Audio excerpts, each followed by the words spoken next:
What up? So good to be back. So today I'm going to be sharing a very important video, one that I've been trying to make for a few months now, but every time I made the video, I finished it, I watched it over, I wasn't happy with it. So this is probably my 7th or 8th time trying to make this video. Hopefully I'm happy with this and hopefully this gets uploaded.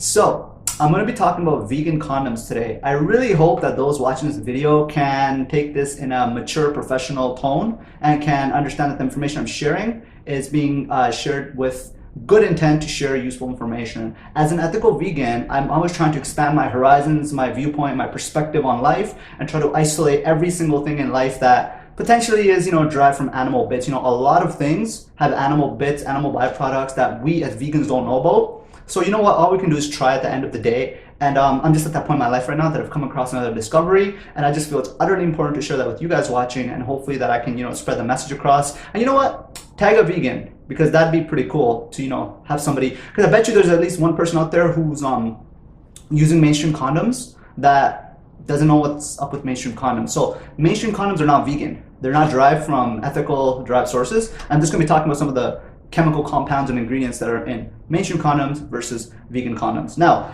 just to quickly talk about the brand here. So I ordered this brand online.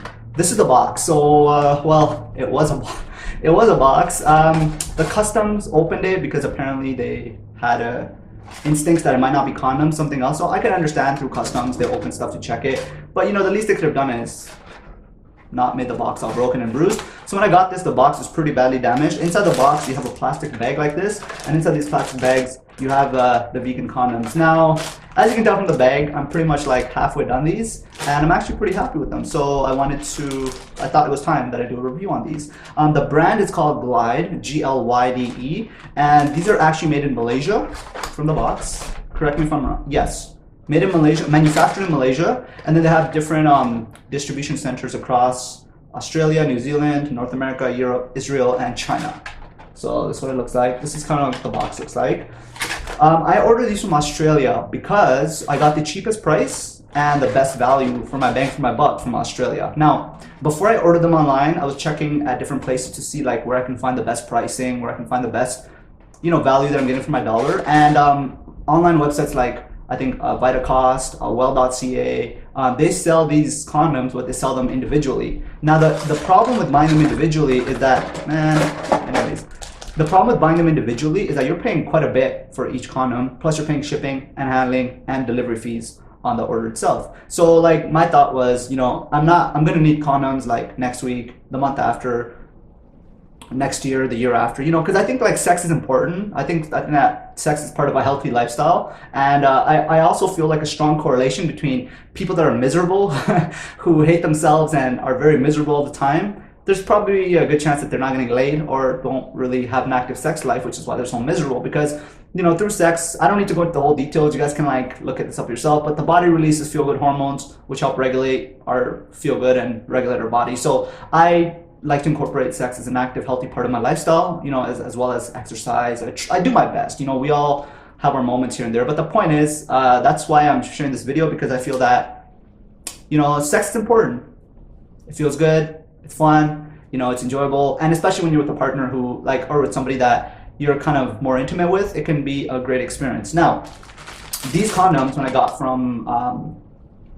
this from Australia, I ended up paying about $47 for 100 condoms. So like doing the math, that works out to be about 50 cents a condom, give or take. Now, when I ordered them online, they're about $1.99 to $1.49 for each condom. Okay, the only good thing with ordering them online versus ordering them in bulk is that when you order them online, you can get different flavors like Coca-Cola, strawberry, blueberry, bunch of I think ice cream. You get different flavors. Now I'm not really a huge fan of like flavored condoms. Like I would like to try the vegan flavored condoms, but like if it ultimately comes down to it, I'd rather just buy the plain unscented unflavored ones and pay about 50 cents one versus paying $1.50 up to $1.50 for each condom, right? So that's why I ordered these online. It took about 3 weeks for these to come, and again they come in this bag. So I'll show you guys quickly what the actual condoms look like. So strips of 4. You got here, and then you got 25 strips, so 25 times 4, you got 100 condoms, right? Yeah, these are lubricated, okay? So I'm gonna just talk about a few key ingredients in condoms, which I wanted to kind of address out there. So the first one is something called N9, which is called nonoxynol 9. Nonoxynol 9 is not new to just condoms. It's actually used in a lot of cosmetic products, a lot of beauty products, a lot of health-related products for feminine and for male hygienic products. So basically what it does is acts as a spermicide, right? To prevent accidental pregnancy, as well as to prevent disease, sexually transmitted diseases, to any, you know, you guys know what a spermicide is. It kills off sperm so that there's no accidental anything whatsoever. The problem with N9 is it's industrially, chemically manufactured, which means the human body isn't capable of using it in a positive way to actually do what it's supposed to do. So N9, nonoxynol 9, actually what it does is, especially with the vaginal and rectal walls, it actually thins out and starts eating away at the rectal walls, eating away at the vaginal walls. So there's the thinning of the vaginal walls and thinning of the rectal walls through the use of condoms, which are lubricated with N9, can actually cause you to be at a higher chance of getting sexually transmitted diseases and getting infections and even a yeast infection with women, right? Men don't have to deal with that, but you guys get what I'm saying. So that was a key component for me. I was like, wow, that's pretty crazy.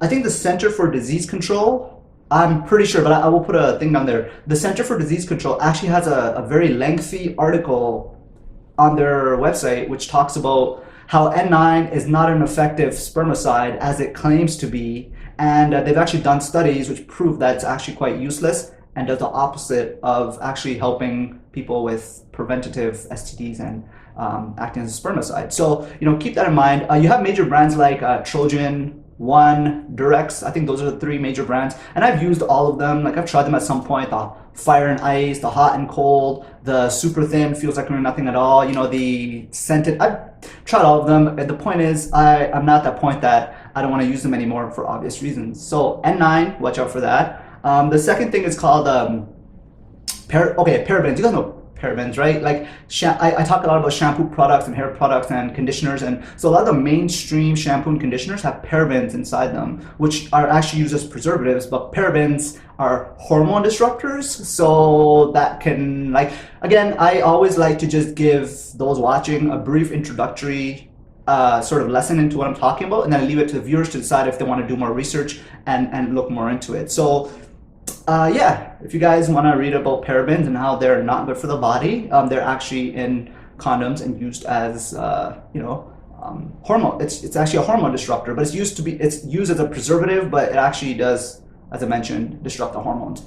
The next thing I want to talk about is benzocaine. Okay, this is very interesting. I've never heard of benzocaine before because, you know, I can honestly say I've never heard of it before, but when I started to do the research about benzocaine, I started to realize, wow, this is pretty crazy. So the whole point of benzocaine is to numb the, sort of like an anesthetic, like when you go to the dentist and they put an anesthesia in your here, and then you can't really feel your, like, yeah, you can feel, but it numbs the sensation. So that's what benzocaine, that's why it's added to the condoms as a lubrication, so that when you put it over, like, example, you know, when you put the condom on, the benzocaine numbs the outer layer of your penis, so that you can't really feel as much. So it numbs the sensation, and the whole point of this is so that men can perform longer and better in bed. I really want to dismiss this as a stupid nonsense reason to be putting that in. Especially that's such a private and restricted, and also what I would say is a very delicate part of our body. So why would I want to put something so chemically dangerous on that part of my body, on those regions, and expect any good results? Which, anyway, so my thing on that is, I think that's plain stupid and just another way for people to just get sold into, like, using something that, you know, they're not aware of, or you know, ingesting them with chemicals. I really feel that, you know, okay, all men want to perform, right? We all want to do great. We all want to be the king of the slave. We want to be the king of the bedroom. We want to be like the masters of what we do. I get it. Like, we're all there. My thing is men who have, you know, men who are impotent, who have erectile dysfunction, men who can't perform that long, premature ejaculation. The main underlying cause of these issues are a bad diet, right?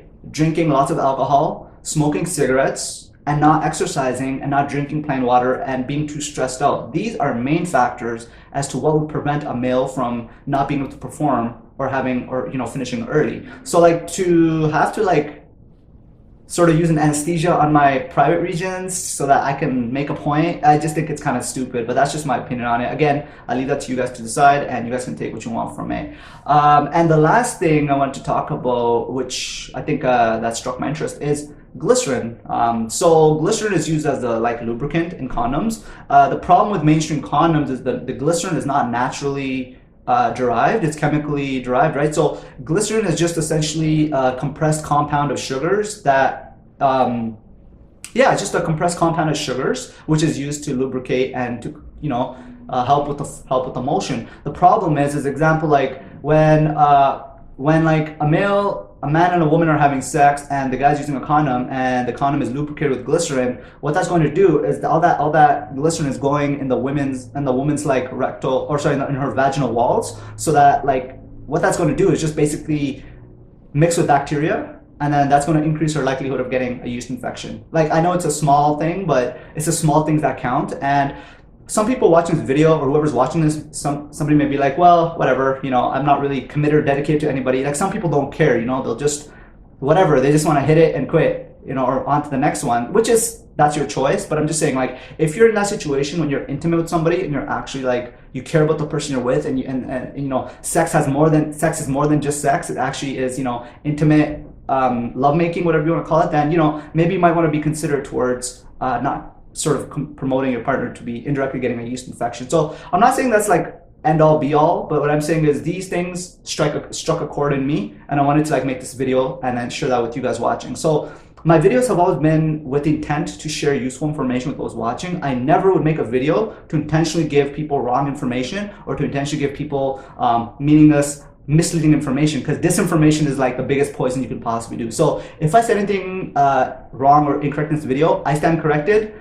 If I said anything wrong, please correct me so that other people can also see what I said is wrong and incorrect. But I do feel, for the most part, I do try to do my research and make sure that I'm citing my sources credible, and that my information is coming from legitimate, documented primary sources, not secondary. So I'll be more than happy to leave the information in my more info, so you guys can click on the links, and then you guys can read more about condoms and why I've decided to stop using mainstream condoms and only using vegan condoms. So that's pretty much it. I'm gonna wrap up this video, but I'm really happy with these products. They just to sum up, like end off like my personal experience with them, they work great. It feels like I'm wearing nothing at all. I have no complaints with them. They work really good. Like I said, I've never had no breakage or any accidents. Yeah, they're not scented. The only thing that I would sort of constructive criticism or feedback that I wasn't too happy with is I don't know if the lubrication is enough on here, which just for me, I just feel that even like not even using them, just taking one out and just feeling it, it feels like there's a very, very, very small amount of lubrication. Now, in the situation or in an event that you do need to use lubrication, why not use something like coconut oil? Hey, big up coconut oil. You guys know I love coconut oil, but seriously though, coconut oil has antibacterial, antifungal properties, and it's a great natural lubricant, which is not going to harm you, and you can ingest it orally, whatever the case might be. It's really good for your body. So, if you do need lubrication of some sort, like natural lubricant, use coconut oil. So anyways, that's all for today. I do want to thank you guys so much for watching my videos. I hope you guys took away something from this, and please tag a vegan. I'll see you guys next time. Peace.